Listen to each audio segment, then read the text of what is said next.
Muy buenas tardes, mi nombre es Julián Maritza Borda Ramos.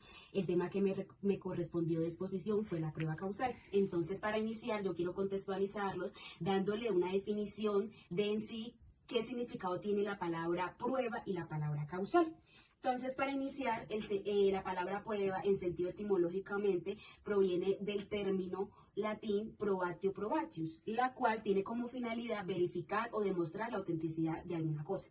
Por otro lado, según la RAE, da como significado la palabra causal, que es la relación o vínculo que existe entre una cosa y la otra. Es decir, que una causa a la otra. Deben existir estos dos componentes. Entonces, ya teniendo este contexto o estas definiciones, voy a dar una definición sobre lo que es la prueba causal en sí. Entonces, la prueba causal son aquellas pruebas que sirven como medio de convicción en un proceso o para fines extraprocesales y que son ocasionalmente llevadas al proceso. ¿Por qué se dice que son llevadas ocasionalmente al proceso? Porque son pruebas que se pueden dar en algún momento del proceso o no se pueden dar. Esta prueba cuenta como característica esencial, la cual la diferencia de las demás, las cuales son que esta prueba entra al proceso sin ser considerada como prueba. ¿Por qué? Porque es una prueba que sin buscarla ella misma se puede dar. Entonces, para ser más clara, el ejemplo que yo traigo son los vídeos que se graban en las cámaras en donde las podemos encontrar en los postes, en donde esas cámaras pueden grabar los hechos del caso en concreto en sí. Esta prueba nos puede servir para los procesos en donde la persona reclama una indemnización por algún daño. Todos sabemos que para declarar una responsabilidad debemos probar que la actuación que la persona realizó fue el daño causado y por eso la persona tiene dicho resultado. Yo traje a colación, por ejemplo, cuando se evidencia un asalto, en el cual la persona pierde, digamos, una parte o una extremidad de su cuerpo, lo cual le impide laborar como lo hacía cotidianamente. Y por otra razón, la víctima no tiene conciencia de quién fue su agresor. Entonces, mediante estos vídeos que pronto se pueden dar para iniciar el proceso, se puede recolectar todos los hechos y todas las circunstancias que el juez necesita para llegar a la verdad e iniciar un proceso judicial. Muchas gracias.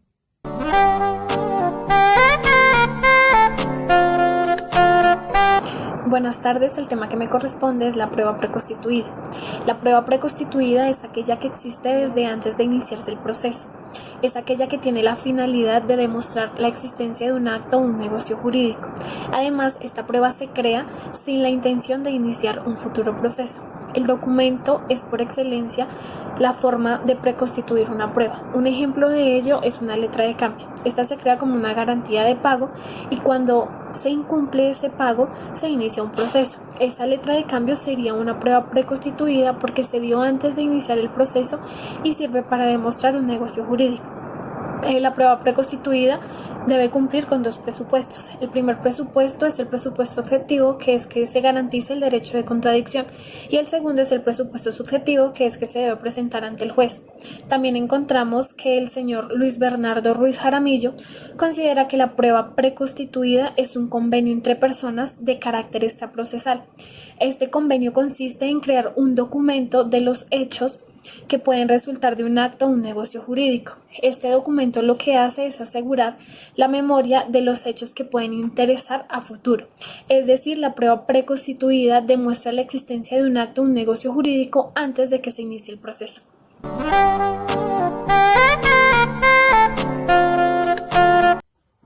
Buenas tardes, a continuación voy a pasar a explicarles qué es la prueba sumaria. La prueba sumaria no está tipificada como tal en nuestra Constitución colombiana, pero sí la mencionan varios artículos de la misma. Uno de estos es el artículo 384 del Código General del Proceso, que nos dice: artículo 384, restitución de inmueble arrendado, inciso primero. Demanda. A la demanda debe acompañarse prueba documental del contrato de arrendamiento suscrito por el arrendatario, o la confesión de este hecha en interrogatorio de parte extraprocesal, o prueba testimonial si queda sumaria. La prueba sumaria es una prueba que no ha sido controvertida por la parte. Este requisito en especial es lo que la diferencia de la plena prueba, ya que la plena prueba es una prueba que sí ha sido controvertida por la contraparte. El fin de la prueba sumaria es mostrar la veracidad y eficacia de los hechos que ocurrieron, de unos hechos que ocurrieron y que pues claramente hacen parte dentro del proceso. Bueno, un ejemplo de la de estas es el testimonio recibido fuera de audiencia. Bueno, este testimonio recibido fuera de audiencia puede hacerse mediante notario o el mismo abogado puede hacerlo también. Si es mediante notario, claramente hay que hacerlo con todas las exigencias de ley y este cuenta con fe pública.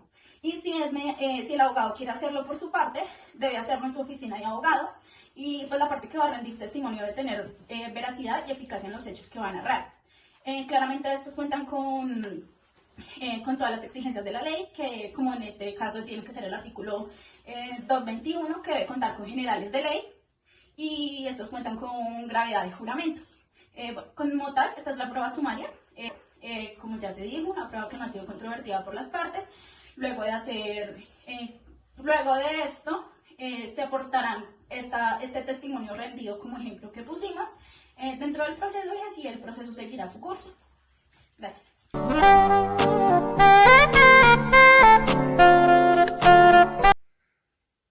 Hola, a continuación voy a hablar sobre el concepto de prueba indiciaria o prueba indirecta, no sin antes hacer referencia al concepto indirecto o indiciario.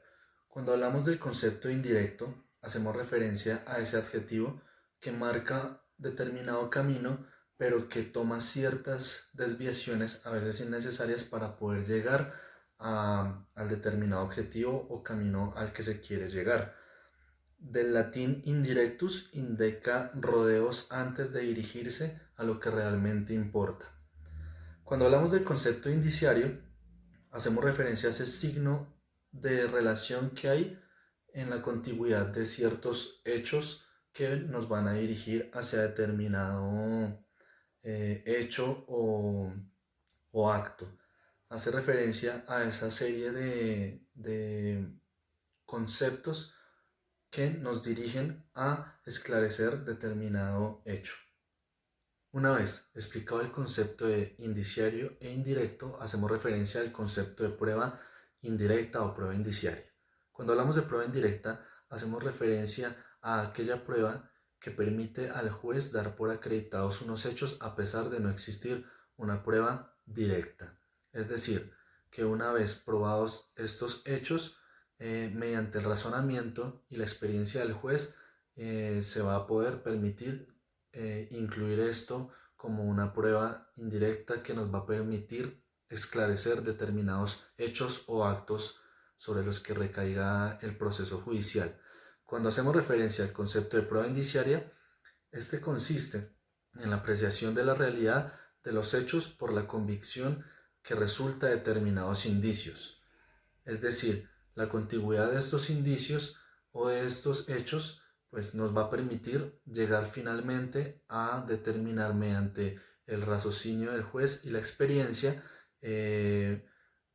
los hechos que éste va a poder acreditar en un proceso judicial. Es decir, que en virtud de lo planteado y lo probado y lo debidamente acreditado mediante esos indicios o esas pruebas indirectas, se va a poder determinar y esclarecer un hecho concreto o un acto. A continuación voy a explicar las principales características y la naturaleza de la prueba indirecta o prueba indiciaria. Según Carneluti, en la prueba indirecta o indicios, el juez no ha observado el hecho, no hay un hecho debidamente representado, pero a partir de esos hechos indiciarios o indirectos, estos van a servir de sustento y de base para poder determinar y armar como ese rompecabezas de lo que va a finalmente ser ese hecho a probar y que va a servir de motivación para dictar sentencia. Otra de las características es que en la prueba indirecta cobra importancia ese razonamiento y experiencia del juez. Esto es decir, que con base en principios como el de la unidad de la prueba, la sana crítica, la evaluación y apreciación de la prueba, la legitimidad de la prueba, el juez de manera conjunta va a evaluar esos hechos con los que finalmente va a poderse dar una idea y va a poder llegar a la verdad y una sana motivación para dictar sentencia.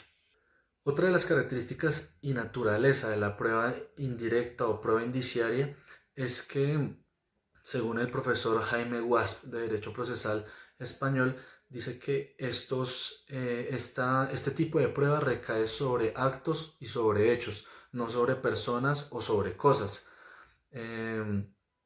Asimismo, establece que este tipo de prueba no es histórica y crítica porque siempre va a tener esa estimación por parte del juez y siempre se va a tener en cuenta para poder como armar ese rompecabezas, como se mencionaba anteriormente.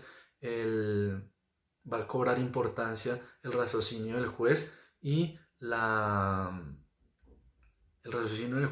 experiencia para poder determinar y motivar su sentencia.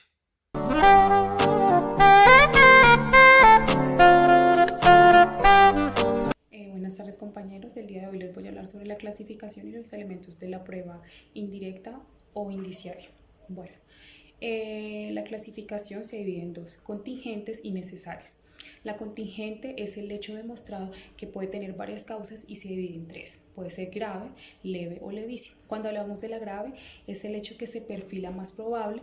Cuando hablamos de la leve, es la que se revela entre varias causas probables, y levísimas son aquellas causas posibles de un hecho indicado. Bueno, la necesaria es un hecho que de manera inequívoca muestra la existencia de un hecho investigado, es decir, que por lo general este indicio tiende a ser preciso. Los elementos de la prueba indirecta o indiciaria se dividen en tres.